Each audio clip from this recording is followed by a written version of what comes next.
ರಾಜ್ಯದ 30 ಜಿಲ್ಲೆಯ 30 ಸುದ್ದಿಗೆ ಸ್ವಾಗತ. ನಾನು ನಮ್ರತಾ. ಒಂದೊಂದಾಗಿ ನೋಡ್ತಾ ಹೋಗೋಣ. ಬಳ್ಳಾರಿಯಲ್ಲಿ ನಡೆದ ಬ್ಯಾನರ್ ಗಲಾಟೆ ಪ್ರಕರಣಕ್ಕೆ ಸ್ಫೋಟಕ ತಿರುವು ಸಿಕ್ಕಿದೆ. ಜನಾರ್ದನ್ ರೆಡ್ಡಿ ಮನೆಯತ್ತಲೇ ಫೈರಿಂಗ್ ಮಾಡಿದ್ದು ದಾಳಿ ನಡೆಸುವ ದೃಶ್ಯ ಗ್ಯಾರಂಟಿ ನ್ಯೂಸ್ಗೆ ಲಭ್ಯವಾಗಿದೆ. ಸತೀಶ್ ರೆಡ್ಡಿ ಗನ್ಮ್ಯಾನ್ ಒಂದು ಸುತ್ತು ಫೈರಿಂಗ್ ಮಾಡಿದ್ದು ಇದರಿಂದ ಜನಾರ್ದನ್ ರೆಡ್ಡಿ ನಿವಾಸದ ಕಿಟಕಿ ಗಾಜು ಪೀಸ್ ಆಗಿದೆ. ಜನಾರ್ದನ್ ರೆಡ್ಡಿ ಮನೆ ಬಳಿ ಗುಂಪಾಗಿ ಕಲ್ಲು ತೂರಾಟ ಕೂಡ ನಡೆಸಲಾಗಿದೆ.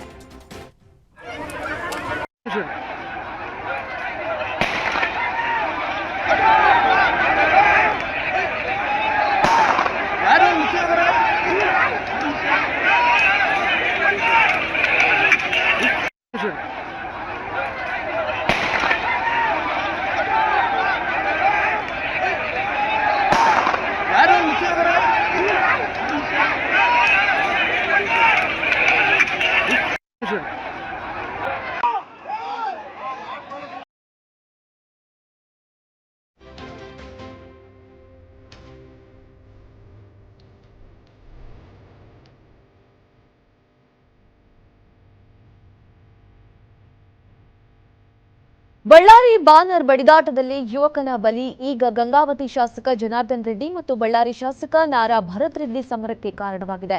ಗಲಭೆಯಲ್ಲಿನ ಗುಂಡೇಟಿಗೆ ರಾಜಶೇಖರ್ ಬಲಿಯಾಗಿದ್ದು ಜನಾರ್ದನ್ ರೆಡ್ಡಿ, ಶ್ರೀರಾಮುಲು, ಸೋಮಶೇಖರ್ ಸೇರಿ 8 ಮಂದಿ ವಿರುದ್ಧ ಪ್ರಕರಣ ದಾಖಲಾಗಿದೆ. ಬಿಎನ್ಎಸ್ 103, 352, 351 ಆರ್ಮ್ಸ್ ಆಕ್ಟ್ ಅಡಿ ಬ್ರೂಸ್ಪೇಟೆ ಪೊಲೀಸ್ ಠಾಣೆಯಲ್ಲಿ ಪ್ರಕರಣ ದಾಖಲಾಗಿದೆ. ಬಳ್ಳಾರಿಯಲ್ಲಿ ಆಂಧ್ರಪ್ರದೇಶ ರಾಜಕಾರಣ ಶುರು ಮಾಡಿದ್ದಾರೆ ಅಂತ ವಿರೋಧ ಪಕ್ಷದ ನಾಯಕ ಆರ್ ಅಶೋಕ್ ಕಿಡಿಕಾರಿದ್ದಾರೆ. ಬೆಂಗಳೂರಿನಲ್ಲಿ ಮಾತನಾಡಿದ ಅವರು ಉದ್ದೇಶಪೂರ್ವಕವಾಗಿಯೇ ಕೊಲೆ ಮಾಡಿದ್ದಾರೆ, ಬಳಿಕ ಅದನ್ನ ಮಿಸ್ ಫೈರ್ ಅಂತ ಕೇಸ್ ಬುಕ್ ಮಾಡಿಸಿದ್ದಾರೆ. ಕಾಂಗ್ರೆಸ್ ಶಾಸಕ ಭರತ್ ರೆಡ್ಡಿ ವಿರುದ್ಧ ಆರ್ ಅಶೋಕ್ ಗಂಭೀರವಾಗಿ ಆರೋಪ ಮಾಡಿದ್ರು. ಕಾಂಗ್ರೆಸ್ ಗುಂಡಾಗಳು ಜನಾರ್ದನ್ ರೆಡ್ಡಿ ಕೊಲೆಗೆ ಪ್ಲಾನ್ ಮಾಡಿರುವ ಹಾಗೆ ಕಾಣಿಸುತ್ತೆ. ಈ ಘಟನೆ ಇಡೀ ರಾಜ್ಯವನ್ನೇ ಬೆಚ್ಚಿ ಬೀಳಿಸಿದೆ. ಘಟನೆ ಬಗ್ಗೆ ನ್ಯಾಯಾಂಗ ತನಿಖೆ ಆಗಬೇಕು ಅಂತ ಅಶೋಕ್ ಆಗ್ರಹಿಸಿದರು. ಅವರು ಹೇಳಿದ್ದು ಒಂದೇ ದಿನಕ್ಕೆ ಬಳ್ಳಾರಿಯಲ್ಲಿ ಗುಂಡುಗಳ ದಾಳಿ ಫೈರಿಂಗ್ ಆಗಿರೋದು ಈ ರಾಜ್ಯದ ಕಾನೂನು ಸುವ್ಯವಸ್ಥೆ ಹೇಗಿದೆ ಅನ್ನೋದಕ್ಕೆ ಕನ್ನಡಿ ಹಿಡಿದಂಗೆ ಆಗಿದೆ. ಒಂದ್ ಕಡೆ ಪೊಲೀಸರೇ ಕಳ್ತನ ಮಾಡಿ ಸಿಕ್ಕಾಕೊಂಡಿರೋದು ಒಂದ್ ಕಡೆ, ಕರ್ನಾಟಕದಲ್ಲಿ ಒಂದ್ ರೀತಿ ಆಂಧ್ರ ರಕ್ತ ಚರಿತ್ರೆ ಕರ್ನಾಟಕಕ್ಕೂ ಕಾಲಿಟ್ಟಿದೆ. ಗುಂಡಾರಿಸುವಂತ ಸಂಸ್ಕೃತಿ ಕರ್ನಾಟಕದಲ್ಲಿ ಇರಲಿಲ್ಲ, ಪೊಲಿಟಿಕಲಿ ಇರಲಿಲ್ಲ. ಇವತ್ತು ಅದಕ್ಕೂ ನಾಂದಿ ಆಡಿದ್ದಾರೆ. ಜನಾರ್ದನ್ ರೆಡ್ಡಿ ಮನೆ ನಾನು ಫೋನ್ ಮಾಡಿದ್ದೆ, ಜನಾರ್ದನ್ ರೆಡ್ಡಿ ಅವ್ರಿಗೂ ರಾತ್ರಿ ಮಾತಾಡಿದೆ, ಅಲ್ಲಿನ ಪೊಲೀಸ್ ಅಧಿಕಾರಿಗಳ ಜೊತೆನೂ ಮಾತಾಡಿದ್ದೀನಿ. ಏಕಾಏಕಿ 40-50 ಜನ ಗುಂಪು ಕಟ್ಕೊಂಡು ಜನಾರ್ದನ್ ರೆಡ್ಡಿ ಕಾಂಪೌಂಡ್ ಒಳಗಡೆ ಬಂದು ಫ್ಲೆಕ್ಸ್ಗಳನ್ನ ಹಾಕಿದ್ದಾರೆ. ಅದಾದ್ಮೇಲೆ ಜನಾರ್ದನ್ ರೆಡ್ಡಿ ಮನೆಯವರು ಬಳ್ಳಾರಿಯ ಫೈರಿಂಗ್ ಘಟನೆ ಖಂಡಿಸಿ ಬಿಜೆಪಿ ರಾಜ್ಯಾಧ್ಯಕ್ಷ ಬಿವೈ ವಿಜಯೇಂದ್ರ ಕೆಂಡ ಕಾರಿದ್ದಾರೆ. ಎಕ್ಸ್ನಲ್ಲಿ ಪೋಸ್ಟ್ ಮಾಡಿದ ಅವರು, ಅದು ಕಾಂಗ್ರೆಸ್ ಗುಂಡಾಗಳು ನಡೆಸಿದ ಕೃತ್ಯ, ಇದು ಸರ್ಕಾರಿ ಪ್ರಾಯೋಜಕತ್ವದ ಪೂರ್ವ ನಿಯೋಜಿತ ದುಷ್ಕೃತ್ಯವಾಗಿದೆ. ಈ ಘಟನೆಯನ್ನ ಬಿಜೆಪಿ ತೀವ್ರವಾಗಿ ಖಂಡಿಸುತ್ತೆ. ಜನಾರ್ದನ್ ರೆಡ್ಡಿ ಅವರನ್ನ ಗುರಿಯಾಗಿಸಿ ಈ ಘಟನೆ ನಡೆದಿದೆ. ಬ್ಯಾನರ್ ವಿಚಾರ ಕೇವಲ ನೆಪ ಮಾತ್ರ. ಬಳ್ಳಾರಿ ಜಿಲ್ಲೆಯಲ್ಲಿ ಪ್ರಜಾಪ್ರಭುತ್ವದ ವ್ಯವಸ್ಥೆ ಉಳಿದಿಲ್ಲ. ಶಾಸಕರ ಕುಮ್ಮಕ್ಕಿನಿಂದ ಬೆಂಬಲಿಗರು ಈ ದುಷ್ಕೃತ್ಯಕ್ಕೆ ಇಳಿದಂತಿದೆ ಅಂತ ಹೇಳಿ ಸರ್ಕಾರದ ವಿರುದ್ಧ ವಾಗ್ದಾಳಿ ನಡೆಸಿದರು. ಬಳ್ಳಾರಿ ನಗರದಲ್ಲಿ ನಿನ್ನೆ ಇಲ್ಲಿಯ ಕ್ಷೇತ್ರದ ಶಾಸಕರು ನಾರಾ ಭರತ್ ರೆಡ್ಡಿ ಅವರ ನೇತೃತ್ವದಲ್ಲಿ ನಡೆದಿರ್ತಕ್ಕಂಥ ಒಂದು ಗುಂಡಾಗರ್ದಿ, ಮಾಜಿ ಸಚಿವರು ಗಂಗಾವತಿ ಕ್ಷೇತ್ರದ ಜನಪ್ರಿಯ ಶಾಸಕರು ಜನಾರ್ದನ್ ರೆಡ್ಡಿ ಅವರ ಮನೆ ಮುಂದೆ ಬ್ಯಾನರ್ ವಿಚಾರದಲ್ಲಿ ಗಲಾಟೆನ ಎಬ್ಬಿಸಿ, ದೊಂಬೆನ ಎಬ್ಬಿಸಿ, ಸಾವಿರಾರು ಸಂಖ್ಯೆಯಲ್ಲಿ ಕಾಂಗ್ರೆಸ್ ಕಾರ್ಯಕರ್ತರ ಜೊತೆಲಿ ಗುಂಡಾಗಳನ್ನ ಕೂಡ ಕರ್ಕೊಂಡ್ ಬಂದು ಇಲ್ಲ ಗುಂಡಾಗರ್ದಿಯನ್ನ ಮಾಡಿ ನಮ್ಮ ಕಾರ್ಯಕರ್ತರ ಮೇಲೆ ಕಲ್ಲುಗಳನ್ನ ಬೀಸಿ, ಅಷ್ಟೇ ಅಲ್ಲ ಸತೀಶ್ ರೆಡ್ಡಿ ಅಂತಕ್ಕಂಥ ವ್ಯಕ್ತಿ ಖಾಸಗಿ ಗನ್ಮೆನ್ಗಳನ್ನು ಕೂಡ ಬಳಸಿಕೊಂಡು ಗುಂಡನ್ನು ಹಾರಿಸಿರುವಂತದ್ದು. ಈ ಗುಂಡಾಗರ್ದಿ ನಿನ್ನೆ ದಿನ ನಡೆದಿದೆ.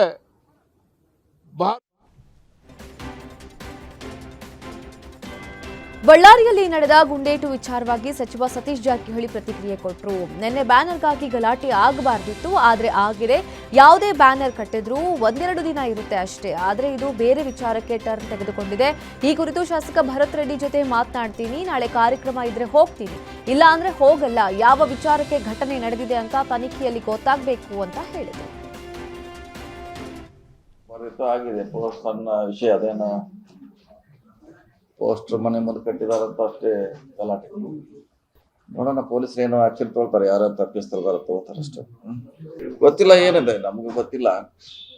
ಈ ನಾ ಪೇಪರ್ನಲ್ಲಿ ನೋಡಿದ್ದು ಜನಾರ್ದನ್ ರೆಡ್ಡಿ ಅವ್ರ ಮನೆ ಮುಂದೆ ಪೋಸ್ಟರ್ ಕಟ್ಟಲಿಕ್ಕೆ ಅವರು ತೆರವುಗೊಳಿಸ್ಬೇಕಂತ, ಅವರು ಇವ್ರು ಕಟ್ಬೇಕಂತ ಇವರು ಅಷ್ಟೇ. ಸೊ ಅದು ರಿಯಾಲಿಟಿ ಗೊತ್ತಾಗ್ಬೇಕಾದ್ರೆ ಎನ್ಕ್ವೈರಿ ಆಗ್ಬೇಕಷ್ಟೇ ಏನಾಗಿದೆ. ನಮ್ಮ ಕಾಂಗ್ರೆಸ್ ಕಾರ್ಯಕರ್ತರ ಅವಾಗಿ ತನಿಖೆ ಆಗ್ಬೇಕು, ಯಾರು ಮಾಡಿದಾರೆ ಹೆಂಗಾಗಿದೆ ಅಂತ ತನಿಖೆ ಆಗ್ಬೇಕು ಅಷ್ಟೇ. ನೋಡ್ರಿ ಪೊಲೀಸ್ ತನಿಖೆ ಆಗಲಿ, ಆದ್ಮೇಲೆ ಗೊತ್ತಾಗಲ್ಲ ಯಾರು ಏನಂತ. ಆಗುವವರೆಗೆ ಹೇಳಲಿಕ್ಕಾಗಲ್ಲ. ಈಗ ತನಿಖೆ ಮಾಡಲಿ, ಪೊಲೀಸರು ಮಾಡಿ ನಿಜಾಂಶ ಗೊತ್ತಾಗ್ತದೆ. ಅಲ್ಲ ಅದೇನಿದ್ರು ಎನ್ಕ್ವೈರಿ ಆದಾಗ ಗೊತ್ತಾಗಲ್ಲ ಯಾರು ಮಾಡಿದ್ರು ಯಾಕೆ ಮಾಡಿದ್ರು ಅಂತ. ಈಗ ತಕ್ಷಣ ಹೇಳಿಕ್ಕಾಗಲ್ಲ. ನಿನ್ನೆ ಆಗಿದ್ದು ರಾತ್ರಿ ಪೊಲೀಸರು ತನಿಖೆ ಮಾಡೋಟ ವೇಟ್ ಮಾಡ್ಬೇಕಷ್ಟೇ. ಏನು ಇಮಿಡಿಯೇಟ್ ಏನು ಹೇಳಲಿಕ್ಕಾಗಲ್ಲ ಯಾರ್ದು ತಪ್ಪಿದೆ ಯಾರ್ದಿಲ್ಲ ಅಂತ. ಆಗಬಾರ್ದಿತ್ತು, ಆಗಿದೆ ಸಣ್ಣ ವಿಷಯ, ಅದೇನು ಪೋಸ್ಟರ್ ಮನೆ ಮುಂದೆ ಕಟ್ಟಿದಾರಂತ ಅಷ್ಟೇ ಗಲಾಟೆ. ನೋಡೋಣ ಪೊಲೀಸರು ಏನೋ ಆಕ್ಷನ್ ತೊಗೊಳ್ತಾರೆ, ಯಾರು ತಪ್ಪಿಸ್ತಾರೆ. ಬಳ್ಳಾರಿ ಫೈರಿಂಗ್ ಪ್ರಕರಣದ ಬೆನ್ನಲ್ಲೇ ಬಾಗಲಕೋಟೆ ಜಿಲ್ಲೆಯ ಮುಧೋಳ ತಾಲೂಕಿನ ಸೊರಗಾವಿ ಗ್ರಾಮದಲ್ಲಿ ವ್ಯಕ್ತಿಯೋರ್ವ ಗನ್ ಲೋಡ್ ಮಾಡುವ ವಿಡಿಯೋ ವೈರಲ್ ಆಗ್ತಾ ಇದೆ. ಕೈಯಲ್ಲಿ ಪಿಸ್ತೂಲ್ ಹಿಡಿದು ಪೋಸ್ ಕೊಟ್ಟಿರೋ ವಿಡಿಯೋ ಸೋಷಿಯಲ್ ಮೀಡಿಯಾದಲ್ಲಿ ಭಾರಿ ವೈರಲ್ ಆಗಿದೆ. ಕಾಂಗ್ರೆಸ್ ಕಾರ್ಯಕರ್ತ ಎನ್ನಲಾಗುವ ವಿಜಯ್ ಎಂಬ ವ್ಯಕ್ತಿ ಬೆಡ್ರೂಮ್ನಲ್ಲಿ ಕೈಯಲ್ಲಿ ಪಿಸ್ತೂಲ್ ಹಿಡಿದಿರೋ ಫೋಟೋಗಳನ್ನು ಸಾಮಾಜಿಕ ಜಾಲತಾಣದಲ್ಲಿ ಹರಿಬಿಟ್ಟಿದ್ದ. ಪಿಸ್ತೂಲ್ ಹಿಡಿದು ಪೋಸ್ ಕೊಟ್ಟ ವಿಜಯ್ ಬಾರ್ನಲ್ಲಿ ಕೆಲಸ ಮಾಡ್ತಾ ಇದ್ದ ಎಂಬ ಮಾಹಿತಿ ಇದೆ. ಪ್ರಕರಣದ ಬಗ್ಗೆ ಪೊಲೀಸರು ತನಿಖೆ ಮುಂದುವರೆಸಿದ್ದಾರೆ. ಚಾಲೆಂಜಿಂಗ್ ಸ್ಟಾರ್ ದರ್ಶನ್ ಪತ್ನಿ ವಿಜಯಲಕ್ಷ್ಮಿಗೆ ಅವಾಚ್ಯ ಪದಗಳಿಂದ ನಿಂದನೆ ಪ್ರಕರಣದಲ್ಲಿ ಇಬ್ಬರು ಆರೋಪಿಗಳನ್ನು ಪೊಲೀಸರು ವಶಕ್ಕೆ ಪಡೆದಿದ್ದಾರೆ. ಸೋಷಿಯಲ್ ಮೀಡಿಯಾದಲ್ಲಿ ವಿಜಯಲಕ್ಷ್ಮಿಗೆ ಅವಾಚ್ಯ ಪದಗಳಿಂದ ನಿಂದಿಸಿದ್ದ ಚಂದ್ರು ಮತ್ತು ನಿಖಿಲ್ ಎಂಬಾತರನ್ನ ಸೈಬರ್ ಪೊಲೀಸರು ವಶಕ್ಕೆ ಪಡೆದಿದ್ದು ತನಿಖೆ ಮುಂದುವರೆಸಿದ್ದಾರೆ. 24ನೇ ತಾರೀಕಿಗೆ ಒಂದು ಕೇಸ್ ರಿಜಿಸ್ಟರ್ ಆಗಿತ್ತು ನಮ್ಮ ಸೈಬರ್ ಪೊಲೀಸ್ ಸ್ಟೇಷನಲ್ಲಿ. ಇದರಲ್ಲಿ ಕೆಲವು ತನ್ನ ಮಾಹಿತಿದ ಆಧಾರದ ಮೇಲೆ ನಮ್ಮ ಕ್ರೈಮ್ ಟೀಮ್ CCB ಟೀಮ್ ಅವರು 2 ಜನಗೆ ವಶಕ್ಕೆ ತಗೊಂಡಿದ್ದಾರೆ. ಇನ್ನೂ ಕೆಲವರು ಅರೆಸ್ಟ್ ಆಗಬೇಕು. ಸದ್ಯಕ್ಕೆ ಇನ್ವೆಸ್ಟಿಗೇಷನ್ ನಡೀತಾ ಇದೆ. ಆ್ಯಸ್ ಆಫ್ ನಾವು ಒಬ್ಬ ಚಿಕ್ಕ ಬಾನಾವರ್ ಅಲ್ಲಿ ಅವ್ರು ವಾಸ ಮಾಡ್ತಾರೆ, ಇನ್ನೊಬ್ಬ ದಾವಣಗೆರೆಯಲ್ಲಿ. ಅವರಿಬ್ಬರು ವಶಕ್ಕೆ ನಮ್ಮ ಪೊಲೀಸವ್ರು ತೊಗೊಂಡಿದ್ದಾರೆ. ಅವ್ರ ಕಡೆಯಿಂದ ಏನೂ ಮಾಹಿತಿ ಏನು ಬಂದರೆ ಪ್ಲಸ್ ಇನ್ನೂ ಯಾರ್ಯಾರ್ದು ಮಾಹಿತಿ ನಮಗೆ ಆಲ್ರೆಡಿ ಕಂಪ್ಲೇಂಟ್ಲಿದೆ, ಆಧಾರ ಮೇಲೆ ನಾವು ವರ್ಕೌಟ್ ಮಾಡ್ತಾ ಇದ್ದೀವಿ. ಈ ಪ್ರಕರಣದಲ್ಲಿ ಕೇಸ್ ರಿಜಿಸ್ಟರ್ ಆಗಿದೆ. ಸೊ ಕೇಸ್ ರಿಜಿಸ್ಟರ್ ಆದಮೇಲೆ ಸ್ವಲ್ಪ ಡಿಲೇ ಆಗಿರ್ಬೋದು, ಕೆಲವು ಕಾರಣಕ್ಕೋಸ್ಕರ ಟೆಕ್ನಿಕಲ್ ರೀಸನ್ಸ್ಗೋಸ್ಕರ ಡಿಲೇ ಆಯಿತು. ಆದರೆ ನಮ್ಮ ಪೊಲೀಸವರು ಸದ್ಯಕ್ಕೆ ಕೋಗಿಲು ಬಡಾವಣೆ ನಿವಾಸಿಗಳ ರೀತಿ ನಮಗೂ ಮನೆ ಕೊಡಿ ಅಂತ ಚನ್ನಗಿರಿ ತಾಲೂಕಿನ ದಿಗ್ಗೇನಹಳ್ಳಿಯಲ್ಲಿ ದಲಿತ ನಿವಾಸಿಗಳು ಪಟ್ಟು ಹಿಡಿದಿದ್ದಾರೆ. ಅಕ್ರಮ ಮನೆಗಳ ತೆರವು ಕಾರ್ಯಾಚರಣೆ ಸಂದರ್ಭದಲ್ಲಿ ನಿವಾಸಿಗಳು ಪ್ರತಿಭಟನೆ ನಡೆಸಿ ಪಟ್ಟು ಹಿಡಿದಿದ್ದಾರೆ. ಹಲವು ವರ್ಷಗಳಿಂದ ನಿವೇಶನ ನೀಡುವಂತೆ ಕೇಳ್ತಾ ಬರ್ತಾ ಇದ್ದೇವೆ, ಆದರೆ ಸರ್ಕಾರದಿಂದ ಯಾವುದೇ ಸ್ಪಂದನೆ ಸಿಕ್ಕಿಲ್ಲ. 35ಕ್ಕೂ ಹೆಚ್ಚು ಕುಟುಂಬಗಳಿಗೆ ಇಲ್ಲಿ ನಿವೇಶನ ಇಲ್ಲ. ಗುಡಿಸಲು ಹಾಕಿದ್ರೆ ಇಲ್ಲಿಂದ ಅಧಿಕಾರಿಗಳು ಓಡಿಸ್ತಾರೆ, ತಿಪ್ಪೆ ಹಾಕಲು ಅವಕಾಶ ನೀಡ್ತಾರೆ, ನಿವೇಶನ ಮಾಡಿಕೊಡೋದಿಲ್ಲ, ಇನ್ನೂ ಮನೆ ಕೊಡುವವರೆಗೂ ಹೋರಾಟ ನಿಲ್ಲಿಸೋದಿಲ್ಲ ಅಂತ ಹೇಳಿ ಪಟ್ಟು ಹಿಡಿದಿದ್ದಾರೆ.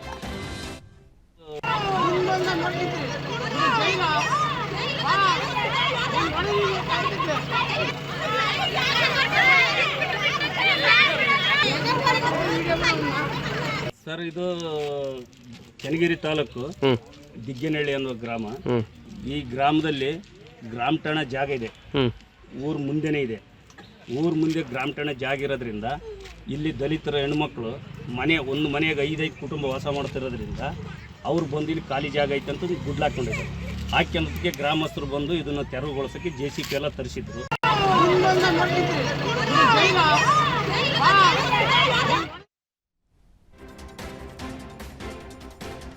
ಹುಬ್ಬಳ್ಳಿಯಲ್ಲಿ ಅನಧಿಕೃತ ಮಸೀದಿ ತೆರವುಗೊಳಿಸಿ ಅಂತ ಹಿಂದೂ ಮುಖಂಡ ಪ್ರಮೋದ್ ಮುತಾಲಿಕ್ ಪ್ರತಿಭಟನೆ ನಡೆಸಿದ್ರು. ನೇಕಾರ ನಗರದಲ್ಲಿರೋ ಅನಧಿಕೃತ ಮಸೀದಿಯನ್ನು ತೆರವುಗೊಳಿಸಿ ಅಂತ ನೇಕಾರ ನಗರದ ನಿವಾಸಿಗಳ ಜೊತೆಗೆ ಮುತಾಲಿಕ್ ಹೋರಾಟ ನಡೆಸಿದ್ರು. ಪ್ರತಿಭಟನಾ ಸ್ಥಳದಲ್ಲಿ ಬಿಗುವಿನ ವಾತಾವರಣ ಸೃಷ್ಟಿಯಾಗಿ ನೇಕಾರ ನಗರಕ್ಕೆ ಸಂಪರ್ಕಿಸುವ ಎಲ್ಲಾ ರಸ್ತೆಗಳು ಬಂದ್ ಆಗಿದ್ವು. ಯಾವುದೇ ಅಹಿತಕರ ಘಟನೆ ನಡೆಯದಂತೆ ಪೊಲೀಸ್ ಬಿಗಿ ಬಂದೋಬಸ್ತ್ ಮಾಡಲಾಗಿತ್ತು. ದಾವಣಗೆರೆಯ ಮಹಾನಗರ ಪಾಲಿಕೆಯಿಂದ ಅನಧಿಕೃತ ಶಾಲಾ ಕಟ್ಟಡ ತೆರವು ಮಾಡಲಾಗಿದೆ. ಎಸ್ಒಜಿ ಕಾಲೋನಿಯಲ್ಲಿ ಅನಧಿಕೃತವಾಗಿ ಶಾಲಾ ಕಟ್ಟಡ ನಿರ್ಮಿಸಲಾಗಿತ್ತು. ಪಾಠ ಕೇಳ್ತಾ ಇದ್ದ ಶಾಲಾ ಮಕ್ಕಳನ್ನ ಹೊರಗೆ ಕಳುಹಿಸಿ ಕಟ್ಟಡ ಮಾಲೀಕ ಕಟ್ಟಡ ಒಡೆದು ಹಾಕಿದ. ನಿರಾಶ್ರಿತರಿಗೆ ಮನೆ ಕೊಡುವ ಸಲುವಾಗಿ ತೆರವು ಕಾರ್ಯಾಚರಣೆ ನಡೆಸಲಾಗಿದೆ. ಯಾವುದೇ ನೋಟಿಸ್ ನೀಡದೆ ಶಾಲೆ ತೆರವು ಮಾಡಲಾಗಿದೆ ಅಂತ ಶಾಲಾ ಮುಖ್ಯಸ್ಥರು ಗಂಭೀರ ಆರೋಪ ಮಾಡಿದ್ದಾರೆ. ಈ ವೇಳೆ ಶಾಲಾ ಮುಖ್ಯಸ್ಥ ಹಾಗೂ ತಹಶೀಲ್ದಾರ್ ನಡುವೆ ಮಾತಿನ ಚಕಮಕಿ ನಡೆಯಿತು. ಅಲ್ರಿ ಟೈಮ್ ಕೊಡದಂಗೆ ಒಂದು ಸಲಕ್ಕೆ ಏನು ಹೇಳ್ದಂಗೆ ಏನಾರು ಇದು ಮಾಡ್ತಾರ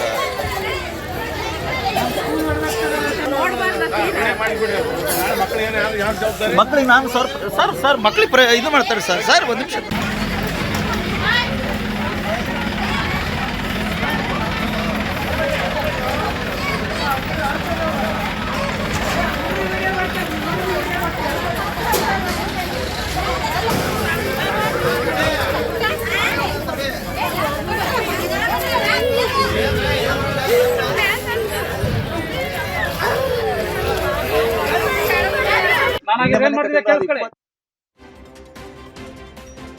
ಸರ್ಕಾರಿ ಜಾಗವನ್ನು ಖಾಸಗಿ ಸಂಸ್ಥೆಗೆ ನೀಡಿರುವುದನ್ನು ಖಂಡಿಸಿ ಮೈಸೂರಿನಲ್ಲಿ ಇಟ್ಟಿಗೆಗೂಡು ನಿವಾಸಿಗಳು ಕಿಡಿಕಾರಿದ್ದಾರೆ. ಖಾಸಗೀಕರಣ ಖಂಡಿಸಿ ಗಾಂಧಿವನ ವೃತ್ತದಲ್ಲಿ ಪ್ರತಿಭಟನೆ ನಡೆಸಿದ್ರು. ಸರ್ಕಾರಿ ಜಾಗವನ್ನು ಖಾಸಗಿಯವರಿಗೆ ಕೊಡಬೇಡಿ ಅಂತ ಘೋಷಣೆ ಕೂಗಿ ಸರ್ಕಾರದ ವಿರುದ್ಧ ಆಕ್ರೋಶ ವ್ಯಕ್ತಪಡಿಸಿದರು. ಗಾಂಧಿವನ ವೃತ್ತದಲ್ಲಿನ ಎಂಡಿಎ ಕಟ್ಟಡದಲ್ಲಿ ಈ ಹಿಂದೆ ಸರ್ಕಾರಿ ಶಾಲೆ ಇತ್ತು. ವಿದ್ಯಾರ್ಥಿಗಳ ಸಂಖ್ಯೆ ಕಡಿಮೆಯಾದ ಬಳಿಕ ಅದನ್ನು ಖಾಸಗಿ ಶಾಲೆ ಜೊತೆ ವಿಲೀನ ಮಾಡಿದ್ರು.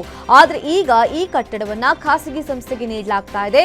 ಸರ್ಕಾರಿ ಜಾಗವನ್ನ ಸರ್ಕಾರಿ ಕೆಲಸಕ್ಕೆ ಮಾತ್ರ ಬಳಕೆಗೆ ಮಾಡಿಕೊಳ್ಳಲಿ ಅಂತ ಆಗ್ರಹಿಸಿದರು.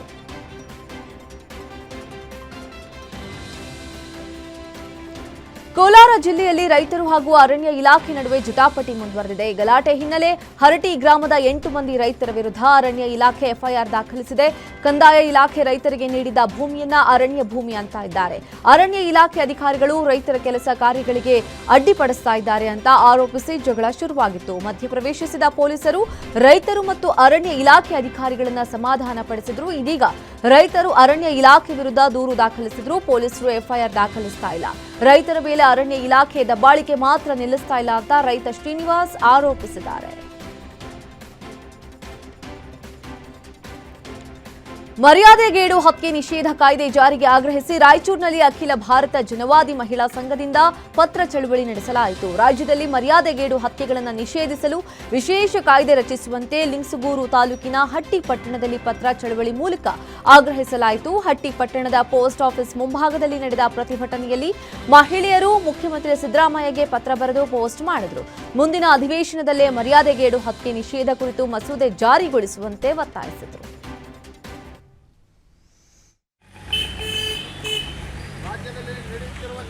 ಮರ್ಯಾದೆ ಹತ್ಯೆಗಳಿಗೆ ವಿಶೇಷ ಮಸೂದೆ ತರಲೇಬೇಕು. ಎಲ್ಲ ಮರ್ಯಾದೆ ಹತ್ಯೆ ತಡೆಗಾಗಿ ವಿಶೇಷ ಕಾನೂನು ತರಲೇಬೇಕು. ಮುಂಬರುವ ಅಧಿವೇಶನದಲ್ಲಿ ಈಗ ಮರ್ಯಾದೆ ಹತ್ಯೆ ಬಗ್ಗೆ ಚರ್ಚೆ ಮಾಡಿ ವಿಶೇಷ ಮಸೂದೆ ತರಲೇಬೇಕು. ಮರ್ಯಾದೆ ಹತ್ಯೆ ತಡೆಗಾಗಿ ಮುಂಬರುವ ಅಧಿವೇಶನದಲ್ಲಿ ಚರ್ಚೆ.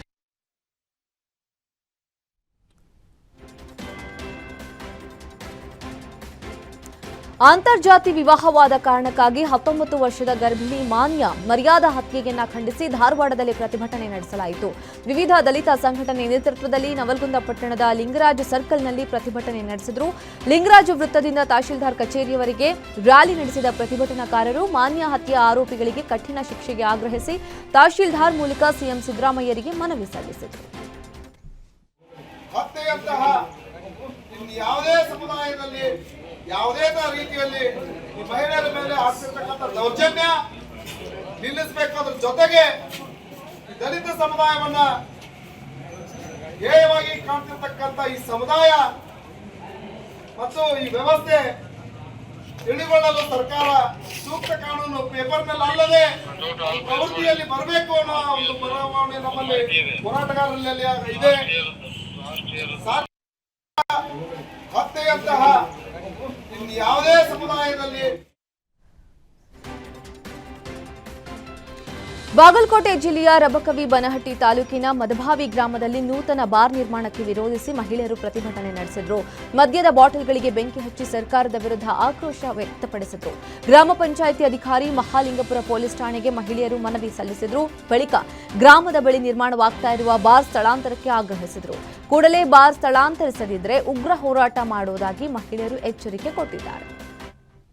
बोलो भारत माता की जय, बोलो भारत माता की जय. ಬೇಡ ಎಲ್ಲಿವರೆಗೆ ಹೋರಾಟ?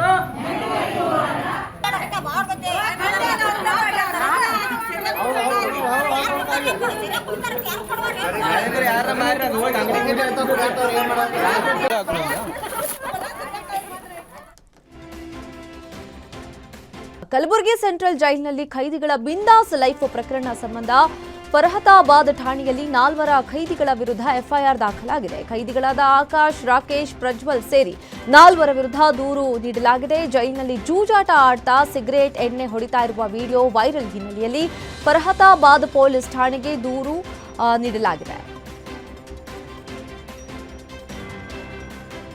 ತಲೆ ಮೇಲೆ ಕಲ್ಲು ಎತ್ತಿ ಹಾಕಿ ವ್ಯಕ್ತಿಯನ್ನ ಭೀಕರವಾಗಿ ಕೊಲೆ ಮಾಡಿರುವ ಘಟನೆ ನೆಲಮಂಗಲ ತಾಲೂಕಿನ ಮಾದಾವರ ನೈಸ್ ಗ್ರೌಂಡ್ನಲ್ಲಿ ನಡೆದಿದೆ. ಕೊಲೆಯಾದ ವ್ಯಕ್ತಿ ಧಾರವಾಡ ಮೂಲದ ರವಿ ಎಂದು ಗುರುತಿಸಲಾಗಿದೆ. ಕೊಲೆ ಬಳಿಕ ಮೃತದೇಹಕ್ಕೆ ಬೆಂಕಿ ಹಚ್ಚಿ ದುಷ್ಕರ್ಮಿಗಳು ಪರಾರಿಯಾಗಿದ್ದಾರೆ. ಹಣಕಾಸು ಇಲ್ಲವೇ ಅನೈತಿಕ ಸಂಬಂಧಕ್ಕೆ ಕೊಲೆಯಾಗಿರುವ ಶಂಕೆ ವ್ಯಕ್ತವಾಗಿದೆ.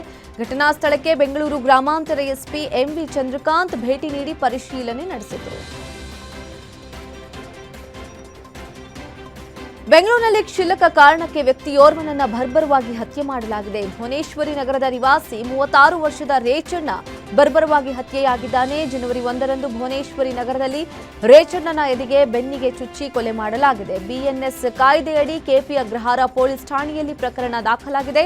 ಪ್ರಕರಣದಲ್ಲಿ ಸದ್ಯ 3 ಆರೋಪಿಗಳನ್ನು ಬಂಧಿಸಲಾಗಿದೆ. ದೇವನಹಳ್ಳಿ ಟೋಲ್ ಪ್ಲಾಜಾ ಬಳಿ ಬಸ್ ಅಪಘಾತ ಸಂಭವಿಸಿದ್ದು ಘಟನೆಯ ಭೀಕರ ದೃಶ್ಯಗಳು ಟೋಲ್ನ ಸಿಸಿ ಕ್ಯಾಮೆರಾದಲ್ಲಿ ಸೆರೆಯಾಗಿದೆ. ಬಸ್ನಲ್ಲಿದ್ದ ಸುಮಾರು 50ಕ್ಕೂ ಹೆಚ್ಚು ಪ್ರಯಾಣಿಕರು ಪ್ರಾಣಾಪಾಯದಿಂದ ಪಾರಾಗಿದ್ದು ದೊಡ್ಡ ದುರಂತವೇ ತಪ್ಪಿದೆ. ಅಪಘಾತವಾಗ್ತಾ ಇದ್ದಂತೆ ಕೆಲ ಪ್ರಯಾಣಿಕರು ಬಸ್ನಿಂದ ಕೆಳಕ್ಕೆ ಜಿಗಿದು ಬಸ್ ನಿಲ್ಲಿಸಲು ಯತ್ನಿಸಿದ ದೃಶ್ಯಗಳು ಸಿಸಿ ಕ್ಯಾಮೆರಾದಲ್ಲಿ ಸೆರೆಯಾಗಿದೆ. ಘಟನೆಯಲ್ಲಿ 2 ಚಾಲಕರಿಗೆ ಗಂಭೀರ ಗಾಯಗಳಾಗಿದ್ದು ಸ್ಥಳೀಯ ಆಸ್ಪತ್ರೆಗೆ ದಾಖಲಿಸಲಾಗಿದೆ. ಘಟನೆ ಕುರಿತು ದೇವನಹಳ್ಳಿ ಸಂಚಾರಿ ಪೊಲೀಸ್ ಠಾಣೆಯಲ್ಲಿ ಪ್ರಕರಣ ದಾಖಲಾಗಿದೆ.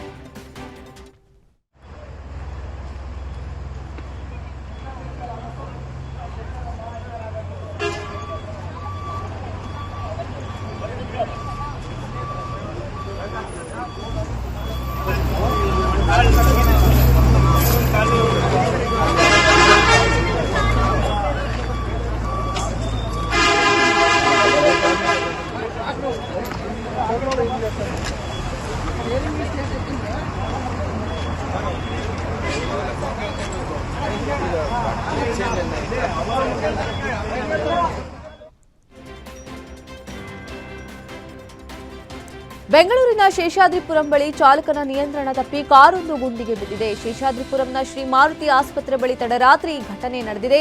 ಕೆಪಿಟಿಸಿಎಲ್ ಕಾಮಗಾರಿ ಹಿನ್ನೆಲೆ ಗುಂಡಿ ಅಗೆಯಲಾಗಿತ್ತು. ರಸ್ತೆಯ ಪಕ್ಕದಲ್ಲಿ ಬ್ಯಾರಿಕೇಡ್ ಹಾಕಲಾಗಿತ್ತು. ಆದರೆ ವೇಗವಾಗಿ ಬಂದಿದ್ದ ಕಾರು ಗುಂಡಿ ಒಳಗೆ ಬಿದ್ದಿದೆ. ಘಟನೆಯಲ್ಲಿ ಚಾಲಕನಿಗೆ ಗಾಯಗಳಾಗಿದ್ದು ಆಸ್ಪತ್ರೆಯಲ್ಲಿ ಚಿಕಿತ್ಸೆ ಮುಂದುವರೆದಿದೆ. ಮನೆಯಲ್ಲಿ ಸಿಲಿಂಡರ್ ಸ್ಫೋಟವಾಗಿ 6 ಜನರು ಗಂಭೀರವಾಗಿ ಗಾಯಗೊಂಡಿರುವ ಘಟನೆ ಧಾರವಾಡದ ಸುಣ್ಣದಬಟ್ಟಿ ಗ್ರಾಮದಲ್ಲಿ ನಡೆದಿದೆ. ಇಸ್ಮಾಯಿಲ್ ಹೊರಕೆರಿ ಎಂಬುವವರ ಮನೆಯಲ್ಲಿ ಬೆಳಗಿನ ಜಾವ ಸಿಲಿಂಡರ್ ಸ್ಫೋಟವಾಗಿದ್ದು ಮಕ್ಕಳು ಸೇರಿದಂತೆ 6 ಜನರಿಗೆ ಗಂಭೀರ ಗಾಯವಾಗಿದೆ. ಸದ್ಯ ಎಲ್ಲಾ ಗಾಯಾಳುಗಳಿಗೆ ಧಾರವಾಡ ಜಿಲ್ಲಾ ಆಸ್ಪತ್ರೆಯಲ್ಲಿ ಚಿಕಿತ್ಸೆ ನೀಡಲಾಗ್ತಾ ಇದೆ. ಘಟನೆ ಸಂಬಂಧ ವಿದ್ಯಾಗಿರಿ ಪೊಲೀಸ್ ಠಾಣೆಯಲ್ಲಿ ಪ್ರಕರಣ ದಾಖಲಾಗಿದೆ.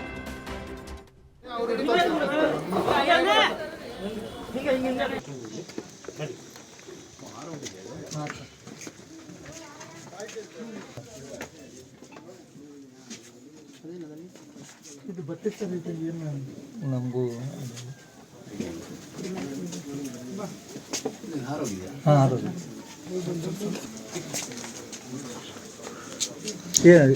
ಸಾಕು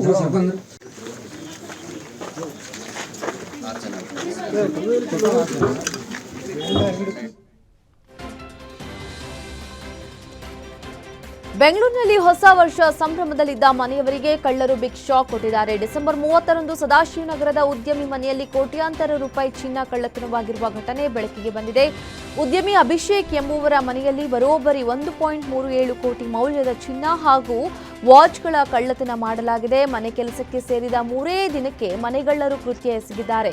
ಮನೆ ಕೆಲಸಕ್ಕಿದ್ದ ಬೇಗಂ ಹಾಗೂ ಪತಿ ಶಾಹಿರ್ನಿಂದ ಕೃತ್ಯ ನಡೆದಿದ್ದು ಆರೋಪಿಗಳು ಎಸ್ಕೇಪ್ ಆಗಿದ್ದಾರೆ. ಘಟನೆ ಸಂಬಂಧ ಸದಾಶಿವನಗರ ಪೊಲೀಸ್ ಠಾಣೆಯಲ್ಲಿ ಪ್ರಕರಣ ದಾಖಲಾಗಿದ್ದು ಆರೋಪಿಗಳ ಪತ್ತೆಗಾಗಿ ಪೊಲೀಸರು ಬಲೆ ಬೀಸಿದ್ದಾರೆ. ಬೀದಿ ನಾಯಿಗಳ ದಾಳಿಗೆ 16 ಕುರಿಮರಿಗಳು ಸಾವನ್ನಪ್ಪಿರುವ ಘಟನೆ ಕಲಬುರಗಿ ಜಿಲ್ಲೆಯ ಚಿತ್ತಾಪುರ ಪಟ್ಟಣದ ಯರಗಲ್ ಬಳಿ ನಡೆದಿದೆ. ಶಿವು ಮರೆಪ್ಪ ಎಂಬುವರು ಕುರಿ ಮೇಯಿಸಲು ಹೋದಾಗ ಈ ಘಟನೆ ಸಂಭವಿಸಿದೆ. ಸದ್ಯ ಸ್ಥಳಕ್ಕೆ ಪಶು ಇಲಾಖೆ ಅಧಿಕಾರಿಗಳು ಭೇಟಿ ನೀಡಿ ಪರಿಶೀಲನೆ ನಡೆಸಿದ್ದು ಸರ್ಕಾರದಿಂದ ಸೂಕ್ತ ಪರಿಹಾರ ಕೊಡಿಸುವ ಭರವಸೆ ಕೊಟ್ಟಿದ್ದಾರೆ. ಈ ವೇಳೆ ಬೀದಿ ನಾಯಿಗಳ ಅಟ್ಟಹಾಸಕ್ಕೆ ಬ್ರೇಕ್ ಹಾಕುವಂತೆ ಸಾರ್ವಜನಿಕರು ಮನವಿ ಮಾಡಿದರು. ಚಿಕ್ಕಮಗಳೂರು ಜಿಲ್ಲಾಸ್ಪತ್ರೆಯಲ್ಲಿ ದಾಖಲಾದ ರೋಗಿಗೆ ಚಿಕಿತ್ಸೆ ನೀಡುವುದು ಬಿಟ್ಟು ವೈದ್ಯರು ನ್ಯೂ ಇಯರ್ ಸೆಲೆಬ್ರೇಷನ್ ಮಾಡಿದ್ದು ಆಕ್ರೋಶಕ್ಕೆ ಕಾರಣವಾಗಿದೆ. ಮೀಟಿಂಗ್ ಹಾಲ್ನಲ್ಲಿ ಸಿಬ್ಬಂದಿ ಭರ್ಜರಿ ನೃತ್ಯ ಮಾಡಿರುವ ವಿಡಿಯೋ ಸಾಮಾಜಿಕ ಜಾಲತಾಣದಲ್ಲಿ ವೈರಲ್ ಆಗಿದೆ. ಸೌಂಡ್ ಬಾಕ್ಸ್ ಹಾಕಿ ನ್ಯೂ ಇಯರ್ ಸೆಲೆಬ್ರೇಷನ್ ಮಾಡಿರುವ ಸಿಬ್ಬಂದಿ ವರ್ತನೆಗೆ ಸಾಮಾಜಿಕ ಜಾಲತಾಣದಲ್ಲಿ ಸಾರ್ವಜನಿಕರು ಆಕ್ರೋಶ ವ್ಯಕ್ತಪಡಿಸಿದ್ದಾರೆ. ಹೊಸ ದುಬಾರಿ ಕಾರುಗಳು ಬೆಂಕಿಗೆ ಆಹುತಿಯಾಗಿರುವ ಘಟನೆ ಬೆಂಗಳೂರಿನ ಜೆಪಿ ನಗರದ ವಡ್ಡರಪಾಳ್ಯದಲ್ಲಿ ನಡೆದಿದೆ. ಬಿಎಂಡಬ್ಲ್ಯೂ ಟೊಯಾಟೊ ಕಾರುಗಳು ಸುಟ್ಟು ಕರಕಲಾಗಿದೆ. ಮನೆ ಕಟ್ಟಲು ತಂದಿದ್ದ ಮರದ ಪೀಸ್ ಸಹ ಅಗ್ನಿಗೆ ಆಹುತಿಯಾಗಿದ್ದು ಸುಮಾರು 3 ಕೋಟಿ ಮೌಲ್ಯದ ವಸ್ತುಗಳು ನಾಶವಾಗಿದೆ. ಬೆಂಕಿ ಹೊತ್ತಿಕೊಳ್ಳಲು ನಿಖರ ಕಾರಣ ಇನ್ನೂ ತಿಳಿದು ಬಂದಿಲ್ಲ. ಕೋಣನಕುಂಟೆ ಪೊಲೀಸ್ ಠಾಣೆಯಲ್ಲಿ ಸಂಬಂಧ ಪ್ರಕರಣ ದಾಖಲಾಗಿದೆ.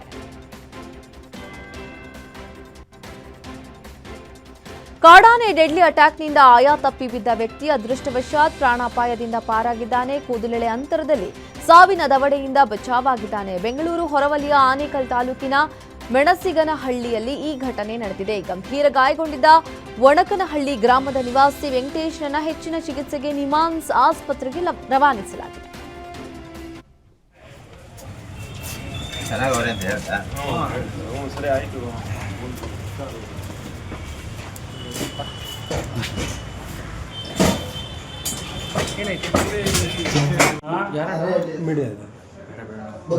ಇರ್ಲಿ ಬಿಡು ವಿಡಿಯೋ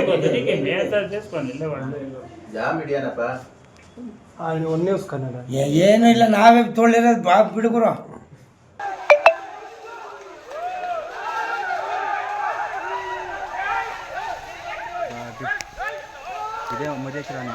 ಹಾಂ ಹಾಗಪ್ಪ ಮರಿ ಹಾಕಿರೋನೆ.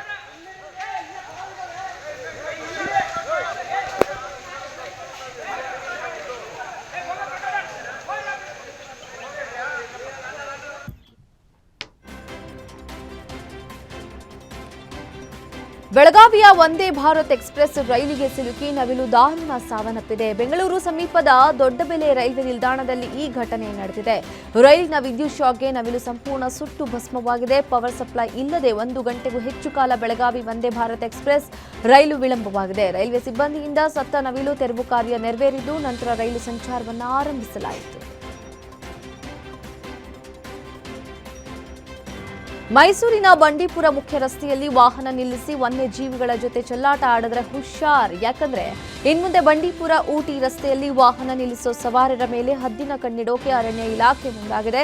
ರಾಷ್ಟ್ರೀಯ ಹೆದ್ದಾರಿ ಉದ್ದಕ್ಕೂ ಸಿಸಿ ಕ್ಯಾಮೆರಾ ಕಣ್ಗಾವಲು ಇರಿಸಲಾಗಿದ್ದು ಪ್ರಾಣಿಗಳ ಜೊತೆ ಕೀಟಲೆ ಮಾಡಿ ಪ್ರಾಣಕ್ಕೆ ಕುತ್ತು ತಂದುಕೊಳ್ಳೋ ಸವಾರರು ಇನ್ಮುಂದೆ ಎಚ್ಚರಿಕೆಯಿಂದ ಇರಬೇಕಾಗಿದೆ. ಹಲವು ದಿನಗಳ ಹಿಂದೆ ರಸ್ತೆಯಲ್ಲಿ ಆನೆ ಜೊತೆ ಸೆಲ್ಫಿ ಕ್ಲಿಕ್ಕಿಸಿಕೊಳ್ಳೋಕೆ ಹೋಗಿ ಆನೆ ದಾಳಿಯಿಂದ ಮೈಸೂರಿನ ವ್ಯಕ್ತಿಯೋರ್ವ ಪಾರಾಗಿದ್ದ. ಹೀಗಾಗಿ ಅರಣ್ಯ ಇಲಾಖೆ ಕ್ರಮಕ್ಕೆ ಮುಂದಾಗಿ ಅಂಥವರ ವಿರುದ್ಧ ಕೇಸ್ ಮಾಡಲು ಮುಂದಾಗಿದೆ. ಶಿವಮೊಗ್ಗ ಜಿಲ್ಲಾ ನೂತನ ಎಸ್ಪಿಯಾಗಿ ಬಿ ನಿಖಿಲ್ ಅಧಿಕಾರ ಸ್ವೀಕರಿಸಿದ್ದಾರೆ. ಎಸ್ಪಿ ಮಿಥುನ್ ಕುಮಾರ್ ಅವರಿಂದ ತೆರವಾಗಿದ್ದ ಸ್ಥಾನಕ್ಕೆ ನಿಖಿಲ್ ನೇಮಕವಾಗಿದ್ದಾರೆ. ನಮ್ಮ ಠಾಣೆಗೆ ಯಾರೇ ಬಂದರೂ ಅವರಿಗೆ ಗೌರವಯುತವಾಗಿ ಕೂರಿಸಿ ಅವರ ಸಮಸ್ಯೆ ಪರಿಹರಿಸಬೇಕು. ಇದು ನಮ್ಮ ಐಜಿಯವರ ಆಶಯ ಕೂಡ ಆಗಿದೆ. ಅದರಂತೆ ಠಾಣೆಗೆ ದೂರು ತಂದವರಿಗೆ ನ್ಯಾಯ ದೊರಕಿಸುವ ನಿಟ್ಟಿನಲ್ಲಿ ನಾವು ಕರ್ತವ್ಯ ನಿರ್ವಹಿಸಲಿದ್ದೇವೆ. ಸಮಾಜದ ಶಾಂತಿ ಸುವ್ಯವಸ್ಥೆ ಕಾಪಾಡುವುದು ನಮ್ಮ ಕರ್ತವ್ಯ ಅಂತ ನೂತನ ಎಸ್ಪಿ ಬಿ ನಿಖಿಲ್ ಹೇಳಿದರು.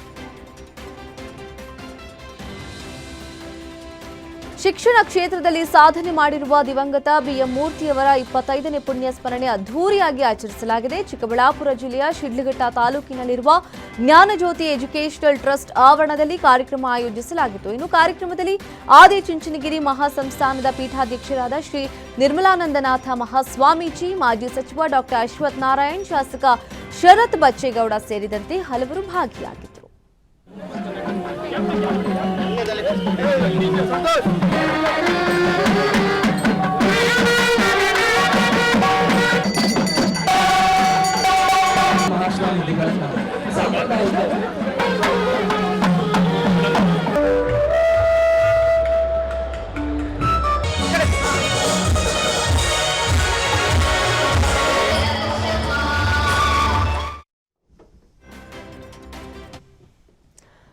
ಇದಾಗಿತ್ತು ಇವತ್ತಿನ ರಾಜ್ಯದ 30 ಜಿಲ್ಲೆಯ 30 ಸುದ್ದಿ. ನೋಡ್ತಾ ಇರಿ ಗ್ಯಾರಂಟಿ ನ್ಯೂಸ್, ಸುದ್ದಿ ಖಚಿತ, ನ್ಯಾಯ ನಿಶ್ಚಿತ.